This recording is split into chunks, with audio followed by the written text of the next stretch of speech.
Welcome to Writer Radio, a weekly podcast to help writers relax into their craft. You can download a free copy of my book, How to Write Page-Turning Fiction, at helencoxwrites.substack.com.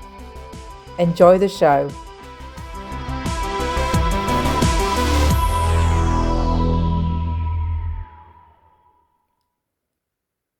Episode 11.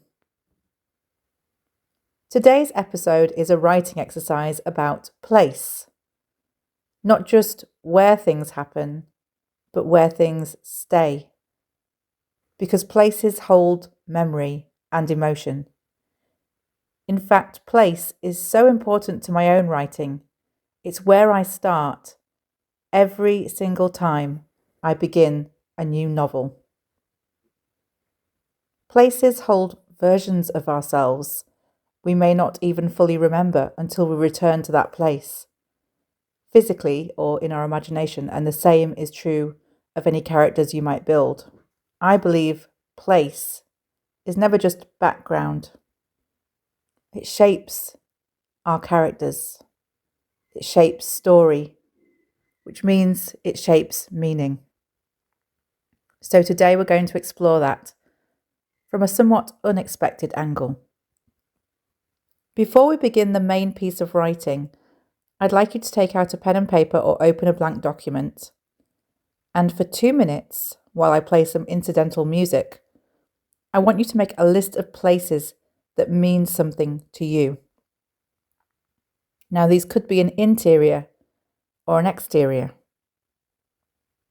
So we're talking things like a childhood home, a school, a street you used to walk down, a cafe, a holiday destination, a room you no longer have access to, or perhaps just somewhere that was ordinary when you first went to that place, but became significant over time. There's no need to overthink this task, you're just making a list. So let the places come and write down as many as you can. You don't need full descriptions, just enough to recognize them. You have 2 minutes. Let's get started.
Welcome back.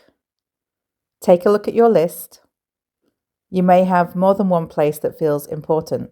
I certainly hope so. But for the next part of the exercise, I would like you to choose just one. Don't overanalyze this choice because you can try writing about the others at any point in the future now that you've got this list. Today, go with one that seems to pull your attention. That's usually the one with something to say. Now we're going to do something slightly unusual. I'd like you to write from the perspective of that place. Not about it, but from it. Imagine that the place has a voice that has been watching, listening, holding moments over time, keeping secrets. For the next 7 minutes, you are that place. And you might consider who has passed through you, what you have witnessed, what you remember that others have forgotten, what you feel about the people connected to you, what has changed, and what has stayed the same. You don't need to structure this piece perfectly. You don't need a beginning, middle, and end. Try just doing a stream of consciousness and let the place speak. If you get stuck, you can begin again with the phrases, I remember, I have seen, they never noticed, I was there when. Let it be a monologue. Let it be messy. Let it be honest. You have 7 minutes, starting now.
Welcome back. Take a breath. What you've written may feel surprising or even emotional. That's the nature of this kind of exercise, because when we shift perspective, especially to something like place, we often bypass our usual filters and say things that we didn't realize we were actually holding on to. What might you have uncovered in this task? I can only guess, but I'd love to hear about it in the comments. If you're a non-fiction writer, you may have tapped into memory in a different way. Writing from the perspective of a place can reveal emotional truths or details you'd forgotten, a deeper understanding of your own past. It can help you approach personal material with a little more distance and sometimes a little more honesty. If you're a fiction writer, this exercise can deepen your understanding of setting, because setting isn't just scenery, it has history and atmosphere and influence. When a place feels alive, your story feels more grounded. You may have discovered a new layer to a scene, a tone you hadn't considered, or even the beginnings of a story. But perhaps the most important takeaway is this: place holds perspective, and perspective creates meaning.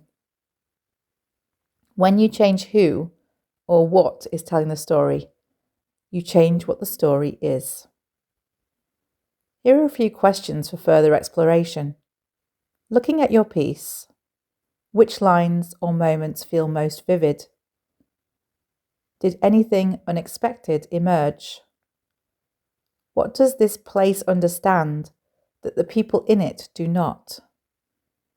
Is there a character connected to this place you could explore further? Could this become a scene, a story, or a piece of memoir? You don't need to answer all of these. Just follow the thread that feels most alive. Exercises like this remind us that writing isn't always about inventing something new. Sometimes it's about returning to something we've known before, looking again, listening more closely, and allowing something familiar to speak in a different way. So the next time you feel stuck, you might not need a new idea. You might just need a new perspective.